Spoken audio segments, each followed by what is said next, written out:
akan menjelaskan sejarah di balik Candi Borobudur.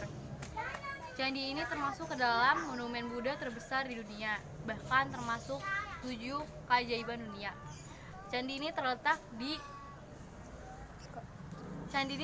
Lembah Kedu, Yogyakarta, Indonesia. Menurut kitab kuno Negara Kertagama yang ditulis oleh Empu Prapanca pada tahun 1365 mengatakan bahwa candi ini digunakan untuk ibadah. Makna nama Budur dianggap berasal dari kata Budara yang berarti gunung. Sementara itu, makna Boro diambil dari nama desa di sekitar Candi Borobudur yang bernama Desa Boro. Pada tahun 1814, Candi Borobudur ditemukan pertama kali oleh pasukan Inggris di bawah kepemimpinan Thomas Stamford Raffles. Sebelumnya, area Candi Borobudur dipenuhi oleh semak belukar, pepohonan, dan gak terawat. Saya akan melanjutkan yang tadi. Jadi pada tahun 1835, Candi Borobudur berhasil dibersihkan semuanya. Tujuan dibangunkannya Candi Borobudur adalah sebagai tempat pemujaan.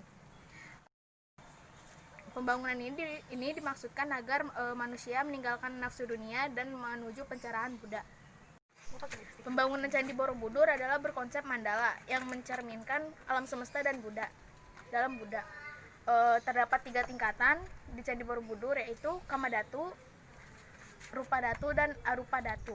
Penggambaran dalam relief ini menerangkan mengenai sifat dan nafsu manusia, seperti merampok, membunuh, memperkosa, penyiksaan, dan fitnah.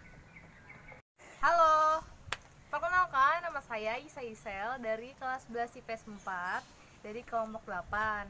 Di sini saya akan melanjutkan statement dari Farsya tentang makanan khas dari Jogja, yaitu gudeg.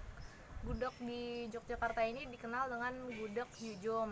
Gudeg Yujum merupakan salah satu gudeg yang terkenal di Yogyakarta. Nama Yujum berasal dari Juwaria. Yujum mulai adanya pada tahun 1950 di Jalan Wijilan. Gudeg Yujum ini sama aja dengan gudeg yang lainnya. Gudeg Yujum disajikan dengan krecek pedas, ayam dan telur bumbu gudeg, termasuk juga tahu dan tempe bacem. Di Jogja juga mempunyai makanan favorit, yaitu namanya sate kelatak.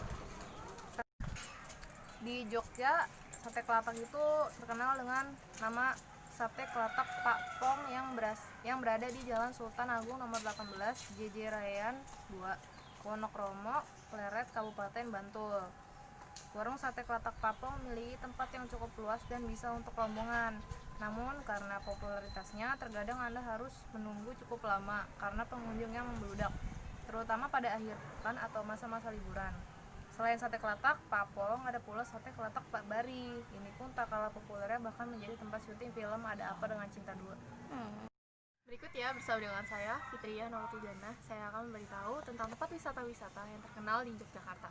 Seperti yang kita tahu, Malioboro ataupun alun-alun Yogyakarta merupakan tempat yang sudah dikenal banyak orang. Tapi tahukah kamu bahwa Yogyakarta masih mempunyai banyak sekali tempat wisata yang patut dikunjungi? Salah satunya adalah Pasar Berinjo.